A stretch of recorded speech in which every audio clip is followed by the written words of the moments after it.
Vamos a leer en este día el Evangelio según San Lucas, en el capítulo 17, versículos 20 al 25.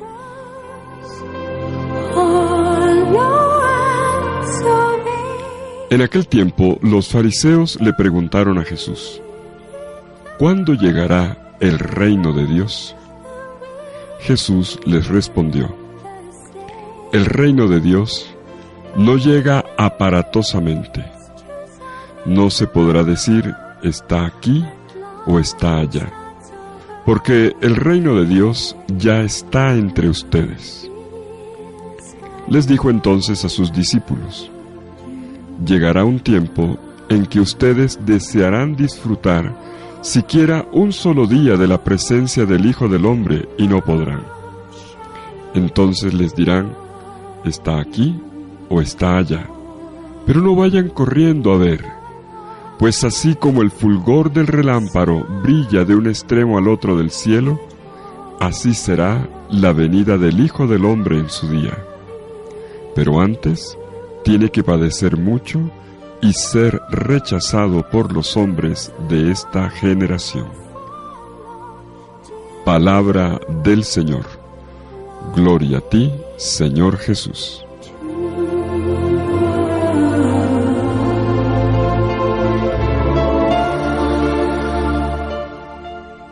El Evangelio de hoy nos coloca frente a una pregunta fundamental, muy importante. ¿Cuándo llegará el reino de Dios?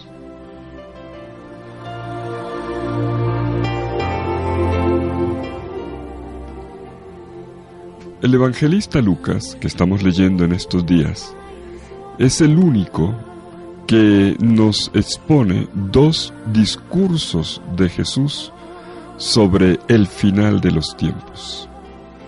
Esto a diferencia de los evangelios de Marcos y de Mateo.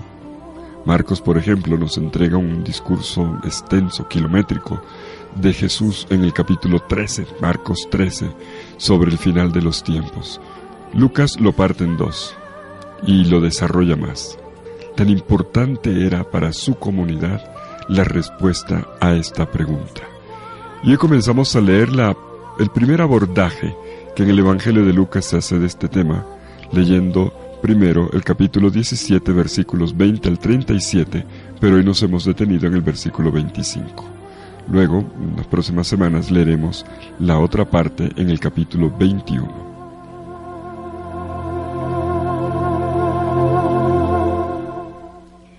Es importante partir del contexto. El judaísmo del tiempo de Jesús esperaba la restauración definitiva del poder real de Dios sobre la tierra.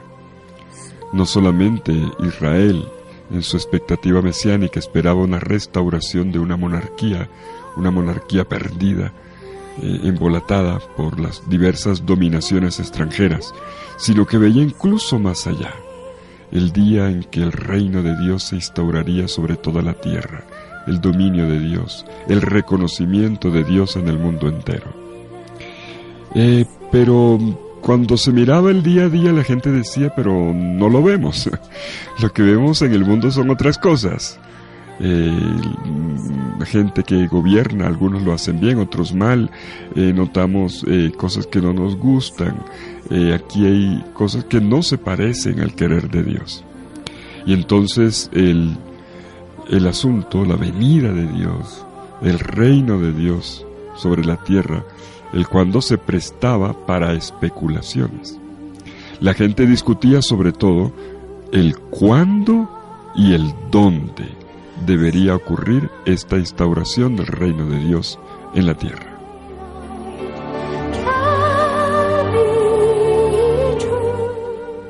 ¿Cómo aborda Jesús el tema? El Evangelio de hoy dice que la iniciativa, en realidad, hacen hablar a Jesús los fariseos, quienes se acercan a plantearle la cuestión. Y Jesús responde primero directamente a ellos.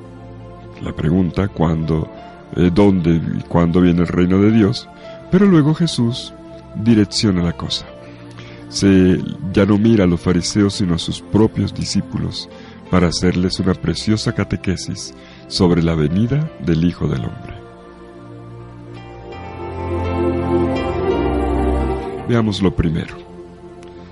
¿Cómo le responde Jesús a los fariseos a la pregunta sobre la venida del reino de Dios? Ante todo, notamos que Jesús no se cierra la pregunta, no la evade.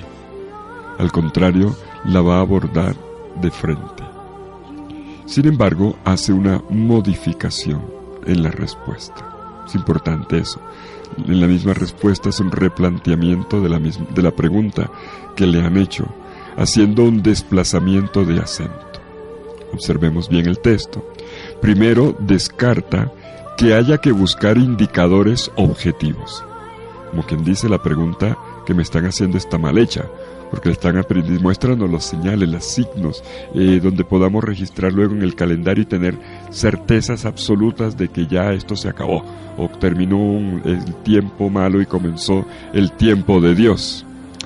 Primero, Jesús descarta que haya que buscar indicadores objetivos, y luego muestra que se tiene que buscar por otro lado. Muestra que Él tiene otra manera de entender el reino de Dios.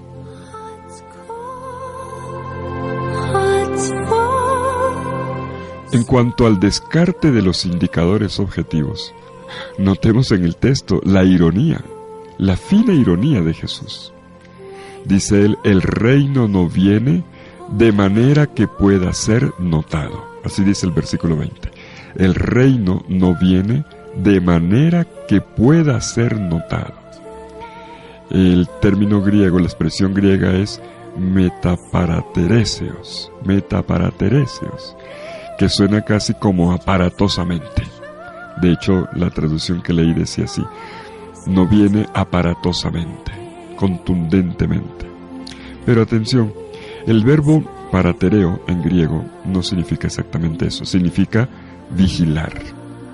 En su forma adverbial, literalmente se puede traducir como con observación. No puede ser notado, o mejor, no se puede percibir con simple observación. Este término griego que dije ahora, la expresión metaparatereseos, era utilizado en el lenguaje de la gente de la época para indicar la visita de un médico a un paciente. ¿Con qué finalidad? Pues para hacer el diagnóstico. También lo utilizaban los astrólogos de la época para referirse a la observación de las estrellas mediante la cual ellos predecían el futuro. Y Jesús dice, nada de paratereses.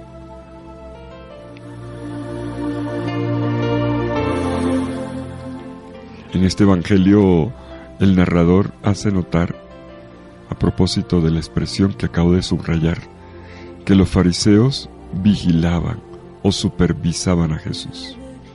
Ellos sí que lo aplicaban. Observaban a Jesús, pero lo hacían mal. El parateresios, la observación, la hacían con mala intención. Incluso ni siquiera lo hacían de frente.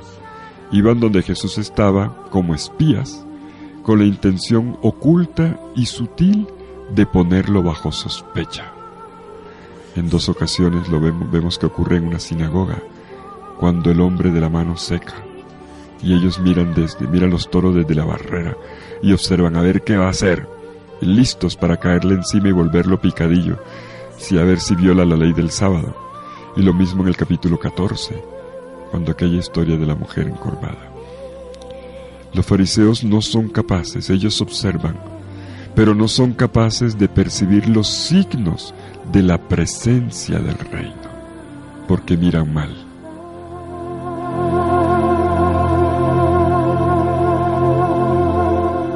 Y entonces viene la enseñanza positiva, que es la segunda parte del evangelio de hoy.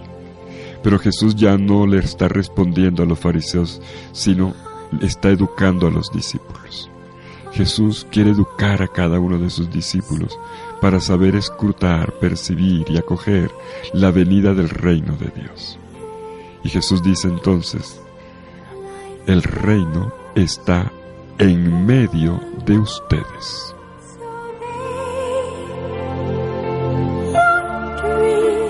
Bueno, yo he traducido aquí en medio de ustedes. También se puede traducir dentro de ustedes. Pero no lo he traducido así para que no se entienda mal, porque no se trata solamente de interioridad. Jesús remite al hecho de que la presencia de Dios, el acontecer divino, está en la persona y en el obrar de Él. En medio de ustedes significa, mírenme a mí.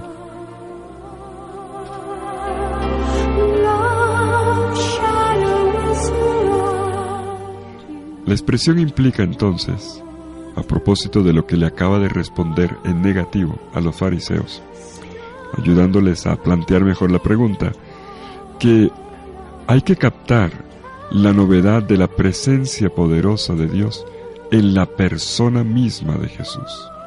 Este Jesús a quien los fariseos rechazan, a pesar de que está haciendo signos de Dios.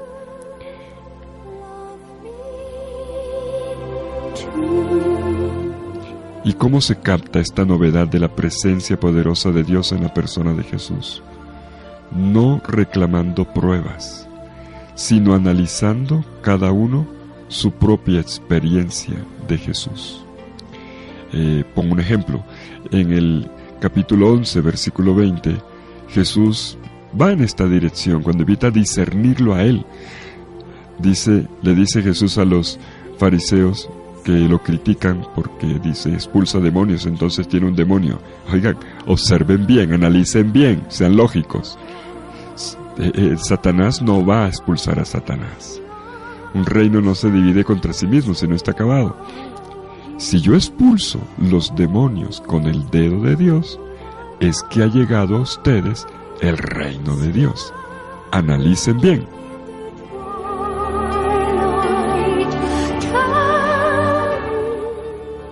Y esto es lo que ahora, en la educación de los discípulos, queda claro de lo que se trató de corregirle a los fariseos. Hay que observar, pero observar bien. No en expresiones aparatosas, no en acciones contundentes que uno diga objetivamente aquí esto ya ocurrió. No, se requiere otro discernimiento. Y el espíritu de observación de los fariseos ha fracasado hasta ahora para reconocer el reino de Dios en la persona de Jesús. ¿Por qué? Porque han estado obnubilados por sus prejuicios y no han logrado captar nada de lo divino que está aconteciendo ante sus narices.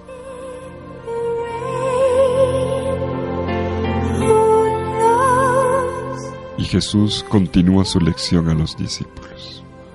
Sigue adelante. Y ahora la enseñanza toma otra dirección.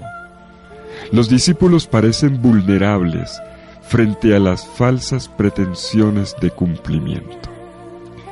Es que los discípulos estaban expuestos a la misma ingenuidad de la gente. Llegaba una persona que en la plaza gritaba duro, se va a acabar el mundo mañana, todo el mundo, y la gente corría, se asustaba, hacían todas las cosas que estos predicadores populares decían.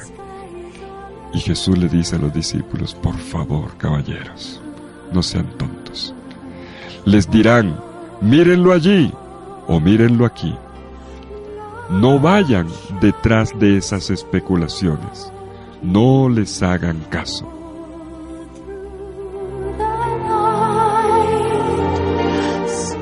Esta frase es literal de Jesús. Versículo 23. Lucas 17:23. No les hagan caso. Les dirán, está aquí o está allá, pero no vayan corriendo a ver, pues así como el fulgor del relámpago brilla de un extremo al otro del cielo, así será la venida del Hijo del Hombre en su día, pero antes tiene que padecer mucho y ser rechazado por los hombres de esta generación. La enseñanza de Jesús es muy clara, y hay gente tan ingenua que cada vez que dice, mira lo que apareció allí, todo el mundo corre. Mira lo que apareció por allá, todo el mundo corre. Por favor.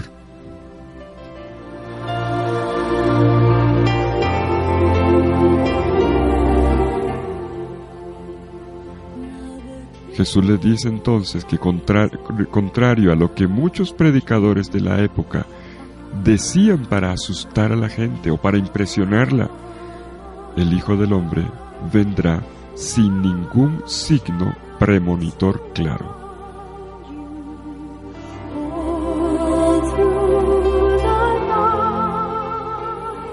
Y en estos versículos finales Jesús dio la pista.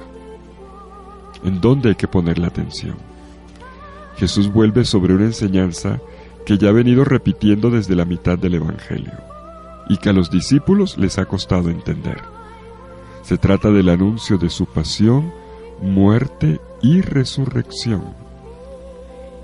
Antes tiene que padecer mucho el Hijo del Hombre y ser rechazado por los hombres de esta generación. Lo verán como el fulgor del cielo, sí, exaltado, pero antes lo contemplarán humillado, rechazado en una cruz. Es ahí donde tienen que poner la atención.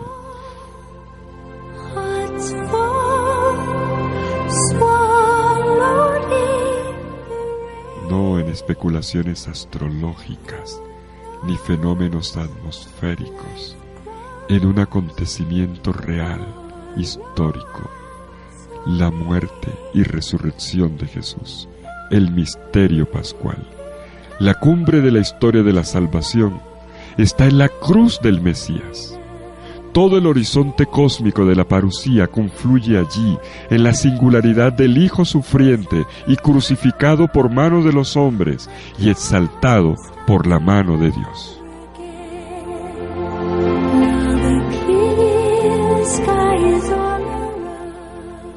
Repito este versículo final, el versículo 25.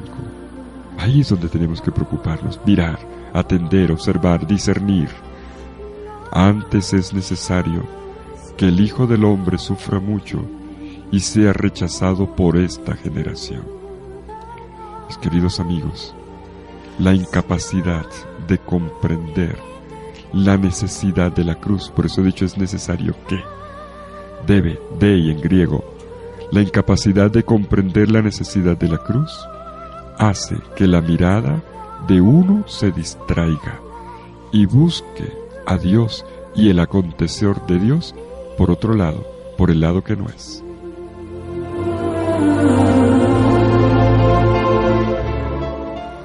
¿Qué significa entonces esperar al Señor? Significa vivir en el tiempo, honrando con la vida el nombre de Dios, confiados en la promesa de que Él viene y viene continuamente, pero que Él ha venido y ha acontecido en este mundo en medio de una circunstancia dolorosa, conflictiva, en la cruz, y que no podemos apartar la mirada tampoco de los conflictos de la historia, donde nosotros vemos también cómo la cruz sigue resucitando. ¿Cómo esperamos la venida del Señor? Atravesando la noche y las noches de la historia, con la mirada puesta en la luz del nuevo día. Y esta actitud se llama esperanza. Atravesamos los días de nuestra historia, no con actitud de vencidos, derrotados, frustrados, ni desesperados, sino con esperanza. Y hay una sola razón para esperar.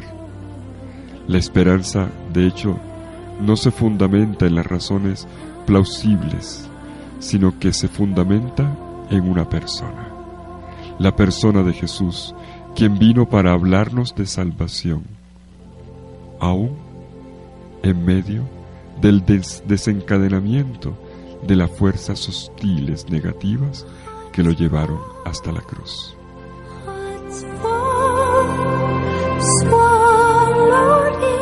Captar la presencia de Dios en medio de las contradicciones de la vida, en el conflicto de la cruz histórica de Jesús, de la cruz que fue resucitada, y también de las cruces que siguen ocurriendo hoy, cada uno sabe cómo, en la vida de cada persona. Entendemos lo fundamental, cómo viene Dios. La vida se la gana precisamente cuando se la pierde, cuando como aquel que extendió los brazos en la cruz, no para odiar ni para vengar, sino para amar y perdonar. Y allí brotó una fuente de vida y de luz para el mundo entero. Cuando nosotros abrazamos esto, ha comenzado el mundo nuevo. El reino de Dios está entre nosotros.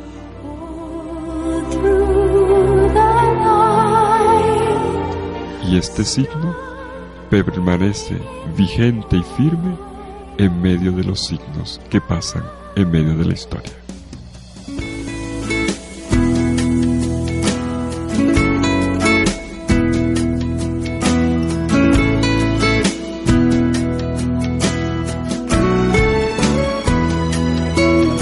Clavado en la cruz, moriste por mí,